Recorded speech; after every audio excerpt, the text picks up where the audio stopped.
Welcome to GrassRoot, Ohio. Conversations with everyday people working on important issues here in Columbus and all around Ohio. I'm Carolyn Harding, and today I'm talking with Mariah Ross, Ballot Initiative Director at One Fair Wage, Ohio. Mariah Ross has worked in progressive politics for the past 10 years. Growing up on the east side of Cleveland in Glenville, she has a passion for economic justice, foreign policy, and education. She focuses her work on turning out young voters and communities of color. Currently, she is the Ballot Initiative Director at One Fair Wage, leading the campaign to raise the minimum wage and end subminimum wages for tipped workers, workers with disabilities, and youth. The Raise the Wage Ohio Ballot Committee is working to put an initiative on the ballot for the November 2024 election in Ohio. The initiative would raise the state minimum wage to $15 an hour and end sub-minimum wages for tipped workers, workers with disabilities, and youth. And the initiative is being driven by a large coalition of organizations led by One Fair Wage, Ohio Organizing Collaborative, Red, Wine, and Blue, and many more groups at the intersection of community, labor, and faith. You are very busy right now, Mariah. Let's talk about the Raise the Wage ballot initiative you are directing in Ohio right now. Yeah. So as you just said, our initiative is working to get on the ballot this November, and it will raise wages for over 1 million Ohioans to $15 an hour. And then it will also end the minimum wages, which are people who can make below the minimum wage, for 3 categories of people, of workers. The first is our largest pool, which is tipped workers. It's who our organization mainly fights on behalf of. These are people who work in restaurants, people who may clean hotels, entertainers, delivery drivers, and many more. It will end it so that they won't receive the current tipped wage in Ohio, which is just a little more than $5. Instead of that, they will receive $15 plus tips. Then the next category of worker is workers on disability, who can also be paid below the minimum wage in Ohio. They can be paid even below the federal minimum wage of $7.25, depending on the employer. So we're working to end that so they also will be entitled to make $15 an hour. Lastly, we have the youth. Currently in Ohio specifically, it's youth who are 16 and under, but they can still be working hours and be paid less. They can be paid the federal minimum wage as opposed to the state minimum wage. So we're working to end that so they also make 15, because your age should not determine the income that you're making, especially if you're working just as hard as everyone else. So passing a statewide constitutional amendment takes a lot of work, a lot of organization, and a lot of signatures that are valid according to the, the Board of Elections? Are they the ones that decide which ones are valid and which ones aren't?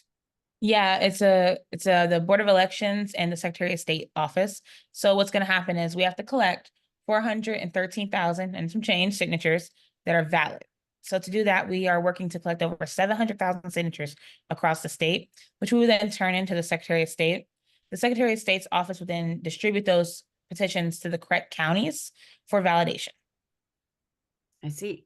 So what is your deadline and how are you doing gathering those signatures? Yeah, so the deadline to turn in signatures is actually July 3rd. So it's about 2 weeks away.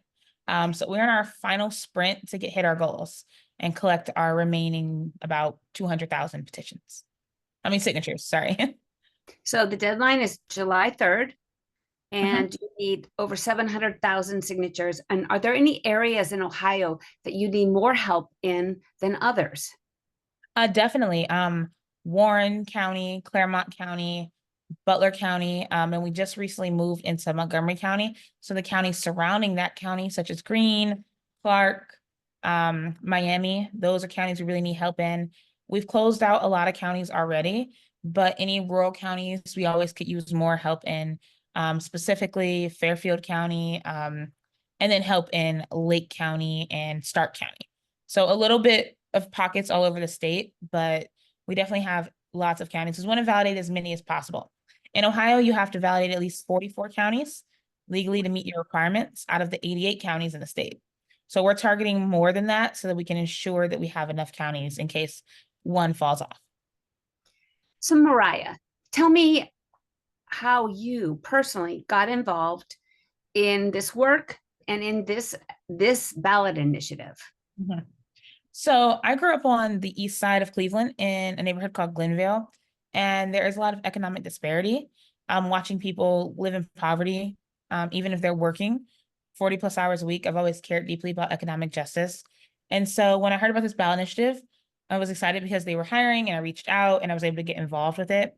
But even more so than this ballot initiative, for years, I've been working with candidates who are also proponents of economic justice, especially within communities of color and for women, because those disparities are higher than normal. So I've just always been really involved in terms of economic issues. It's not a sexy issue, quote unquote, sexy issue for a lot of people, because there are issues that are equally as important, but have a lot more momentum around them, such as climate change or abortion. And those issues are important, but economic issues are equally as important because it's your day-to-day life. Without financial stability, you can't do anything. You can't do anything. You can't get better education. You can't care about climate change and actually help support the environment in a sustainable way. Even if you have the right to abortion and reproductive freedom, you can't access it because you don't have the finances. And so it takes away your choice regardless. So there's a lot of intersectionality with economic justice, and that's really where my passion for it comes from. And it very likely will be on the ballot this November. Yes, we're working hard to make it happen. What's the polling show that the support of this issue? Yeah, so we have very broad-based support. We have support from Democrats, we have support from Republicans, we have support from independents. Over 68% of Ohioans currently support raising the minimum wages per our last poll to 15 and ending subminimum wages. So it is a lot of support all across the state, regardless of race, ethnicity, or urban or rural locations. What I'm not clear about is, will it only raise the minimum wage for those three groups? Minors, tipped folks, and there was the third one. Workers on disability. Yes. It won't be a flat raising the minimum wage for every Ohioan. It is. It is flat raising the minimum wage to $15 an hour plus tips for tipped workers and ending the sub minimum wage so it's not legal to pay those categories of workers less. So basically, we want everyone, regardless of class, regardless of job type, regardless of anything, to make $15 an hour plus tips in Ohio. Okay, got it. Now, who in your experience perspective will benefit more directly from this raise of minimum wage? What group of people? It's going to be specifically women of color, but also people of color, youth, overall brackets. There's going to be over 1 million Ohioans who will benefit from this. So even though it helps majority of those communities, it's people from all walks of life, people of all ethnicities, people of all races, people of all, political profiles, whether it's conservative or progressive. So it's going to help a lot of people. Yeah. And I mean, I was a waitress throughout after college. I worked as a waitress here and there. And, I got those tiny wages and then I depended on the tips. Mm-hmm. So, depending on how fancy of a restaurant you work at is how much money you can make as tips.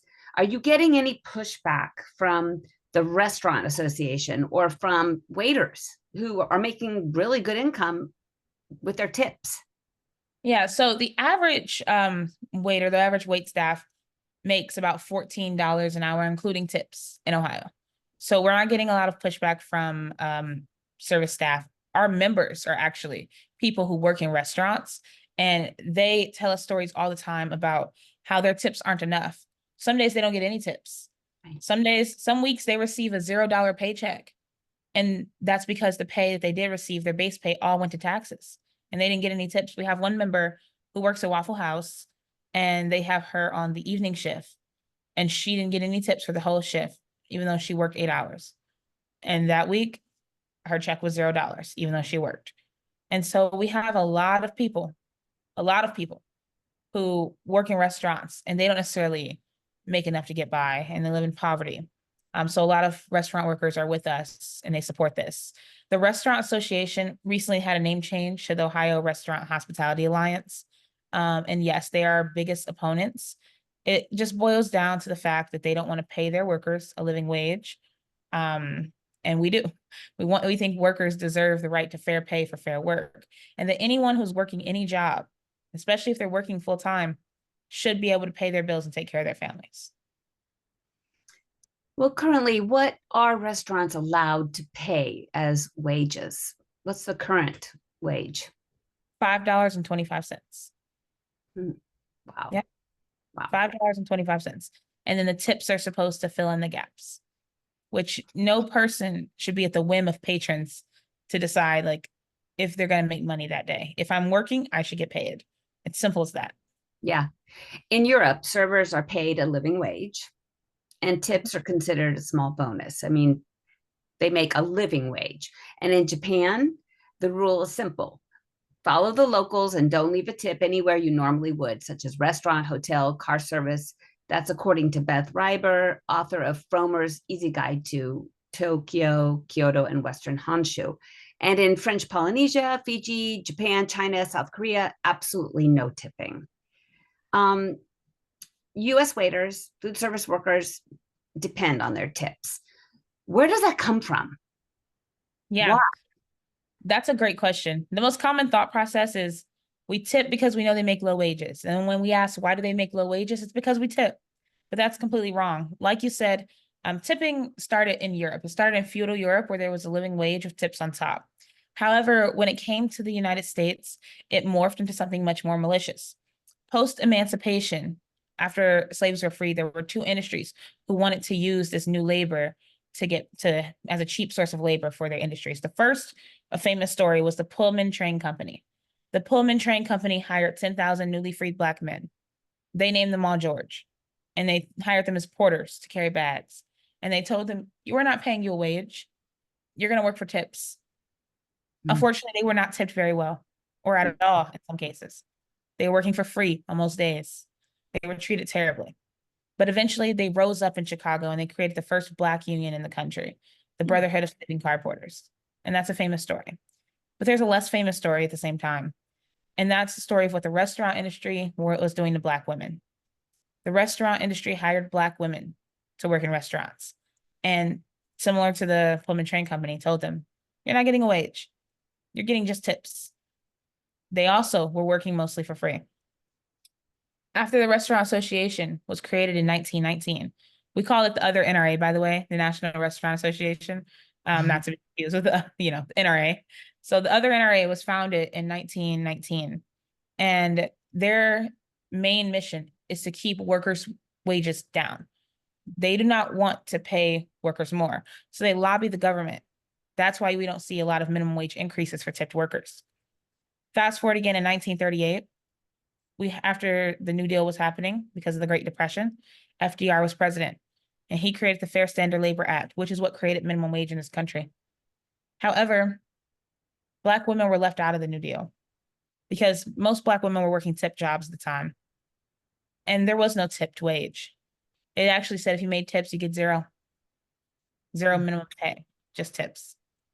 We fast forward again to the 90s, and we got the system we have today, the two-tiered wage system, where some people are deserving of the full minimum wage and some classes of workers are deserving of a sub-minimum wage. Those classes of workers include tipped workers, farm workers, workers on disability, youth, and incarcerated workers. And the 90s, can you guess what the tipped wage was? I want all of the listeners to guess in their minds. $3.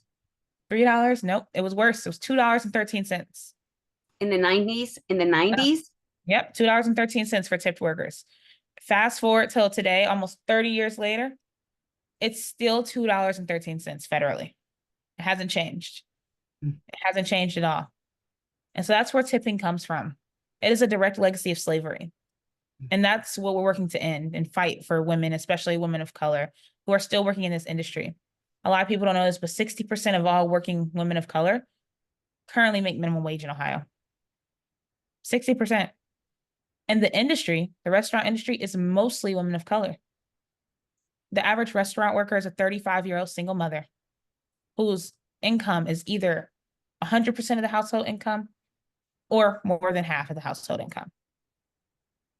So That's that's sobering. Thank you for that history. And it's incredibly sobering and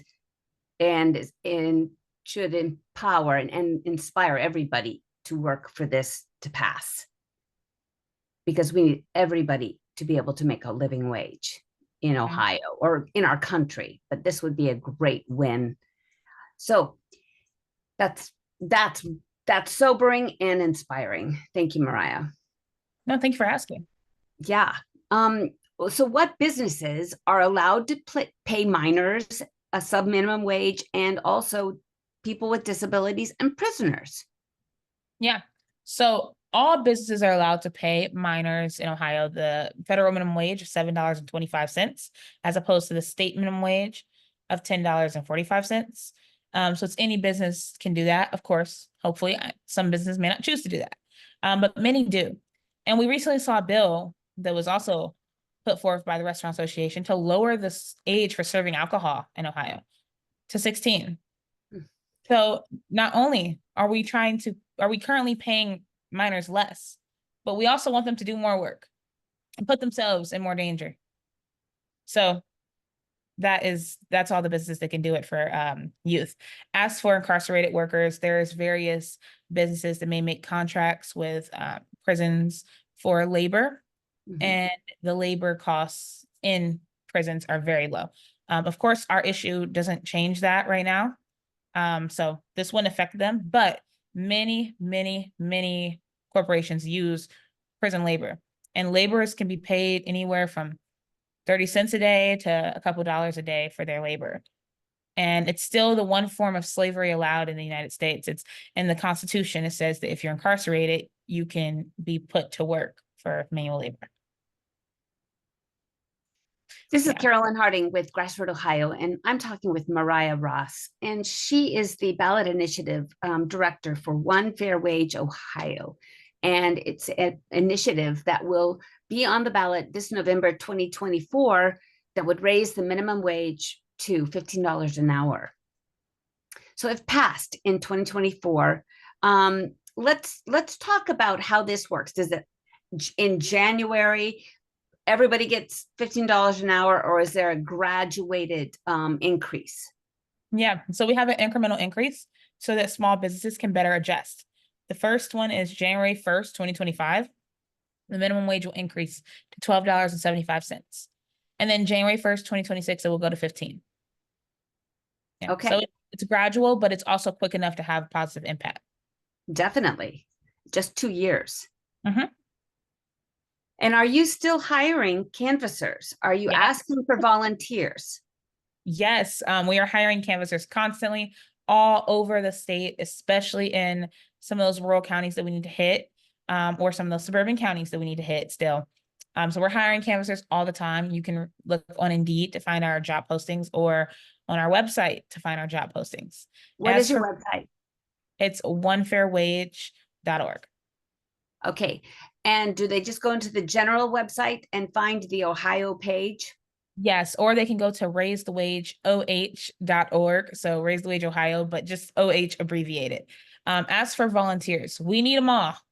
We need as many volunteers as we can get, especially in our final push for these final 2 weeks.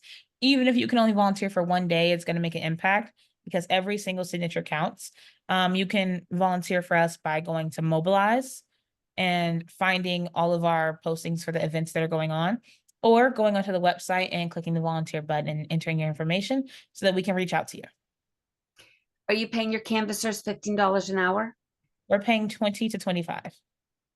Wow, that's really good. Yes, we are. Well, not just talking the talk, we're walking the walk. Yeah, you are. You're walking the walk. That's awesome.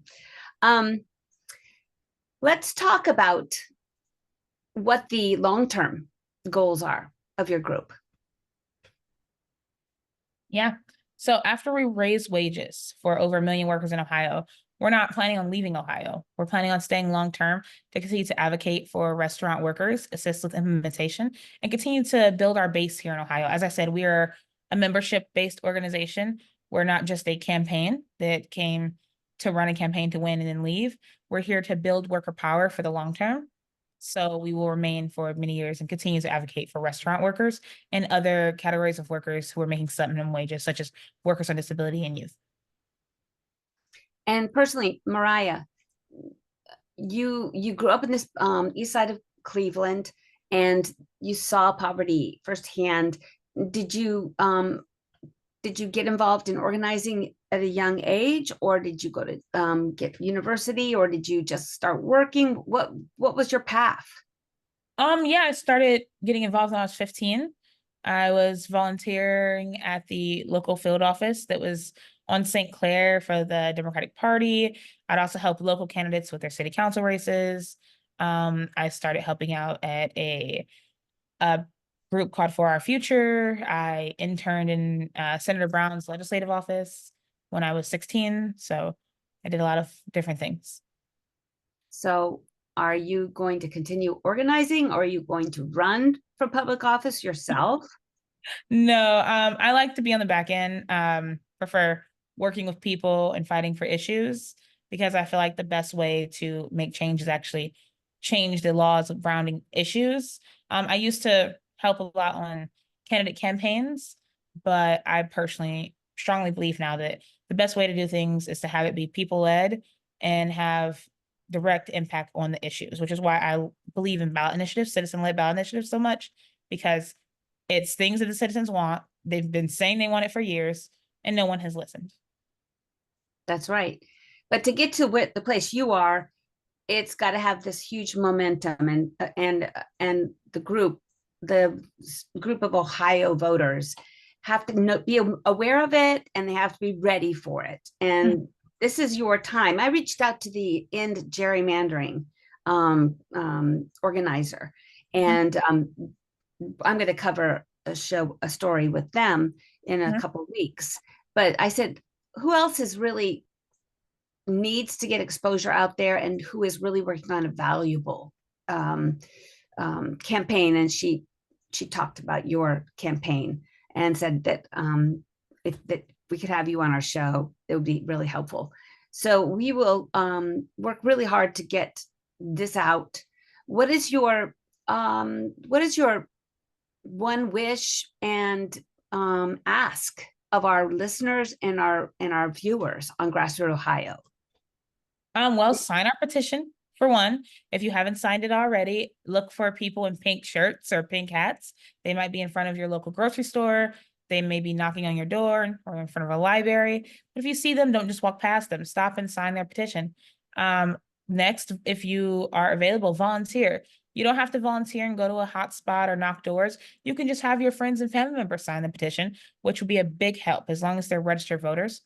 And lastly, if you know anyone who is looking for a temporary position, we are hiring canvassers, and we can use as many as we can get all across the state. So go to our website, raisethewageoh.org or onefairwage.org, and reach out to us. All right. And we have one or two more minutes. I'd like you to talk about some of the surprising and gratifying aspects of your job. Honestly, it's talking to people. So sometimes we find people and hearing their stories is always great. And also the amount of canvassers that we get to employ, we help them make extra income. A lot of our canvassers are workers. They are restaurant workers themselves, or they are delivery drivers, or they're in between jobs, and we're able to offer them that support that they need to provide them a little bit more financial stability. And then also training them to organize, because most of them have never canvassed before in their entire life or done anything political.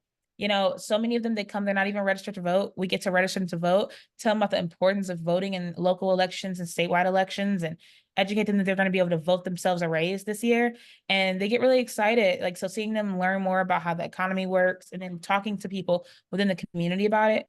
And then we hear from the public all the time. I don't really care about the president race this year. I don't care about Biden. I don't care about Trump, but this, I'm showing up and I'm voting for it in November. So seeing people's interest in economic justice has been really gratifying. Yeah.